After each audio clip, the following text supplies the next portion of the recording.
السلام علیکم ورحمۃ اللہ وبرکاتہ۔ تو آج کا ہمارا ٹاپک ہے معافی۔ معاف کرنا میرے اللہ کو اور اللہ کے نبی کو بہت زیادہ پسند ہے۔ آپ جب کسی کو معاف کر دیتے ہیں نا، اللہ کے یہاں آپ کا ظرف بہت اعلیٰ ہو جاتا ہے۔ بدلہ لینے والا ہمیشہ پریشان رہتا ہے اور معاف کرنے والا ہمیشہ سکون میں رہتا ہے۔ تو اگر سکون سے رہنا چاہتے ہو اے مسلمانوں تو معاف کرنا سیکھو، درگزر کر دیا کرو۔ میرے نبی پاک بھی معافی کو بڑا پسند کرتے تھے۔ کسی کے لیے کینہ رکھنا، برائی رکھنا، حسد رکھنا، جلن رکھنا، یہ سب اللہ کے نزدیک بالکل ناپسندیدہ چیزیں ہیں۔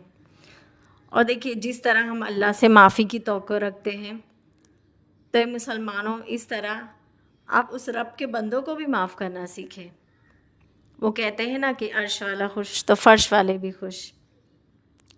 معافی مانگ لینے سے یا کسی کو معاف کر دینے سے ہمارا ظرف کبھی کم نہیں ہوتا۔ جب ہم کسی سے معافی مانگتے ہیں تو ہمیں ایسا لگتا ہے کہ نہیں، سامنے والا بندہ کیا سوچ رہا ہے، یا اسے ایسا لگتا ہوگا کبھی کبھی کہ یہ مجھ سے معافی مانگ رہا ہے تو شاید یہ مجھ سے ڈر رہا ہے یا مجھ سے ڈر گیا۔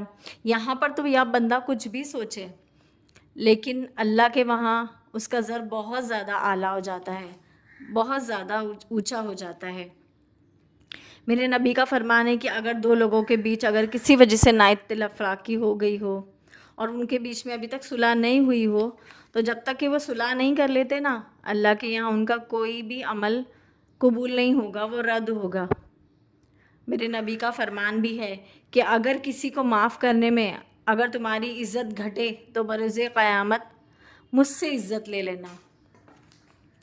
اور ایک حدیث میں آتا ہے کہ حضرت سیدنا انس بن مالک رضی اللہ تعالی عنہ فرماتے ہیں کہ ایک صحابی اپنے غلام کو مار رہے تھے۔ نبی پاک نے کہا کہ اسے معاف کر دو۔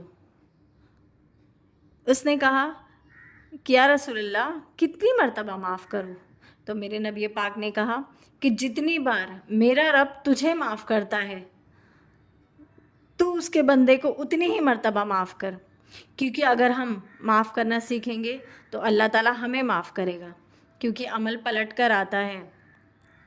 اگر ہم کسی کو معاف کریں گے تو اللہ تعالیٰ ہمارے بھی گناہ معاف کرے گا، جس طرح ہم اللہ سے توقع رکھیں گے اسی لیے اگر کوئی معافی مانگنے کے لیے آئے تو اس کو معاف کرنے میں دیر نہ کرو۔ اور اگر کسی کا دل تم سے دکھا ہے، کسی کا دل دکھائے ہو، کسی کو ہرٹ کیے ہو، تو اس سے بھی آپ معافی مانگنے میں بالکل بھی دیر نہ کریں۔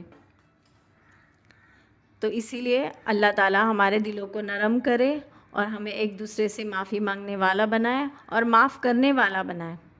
آمین ثم آمین۔ السلام علیکم۔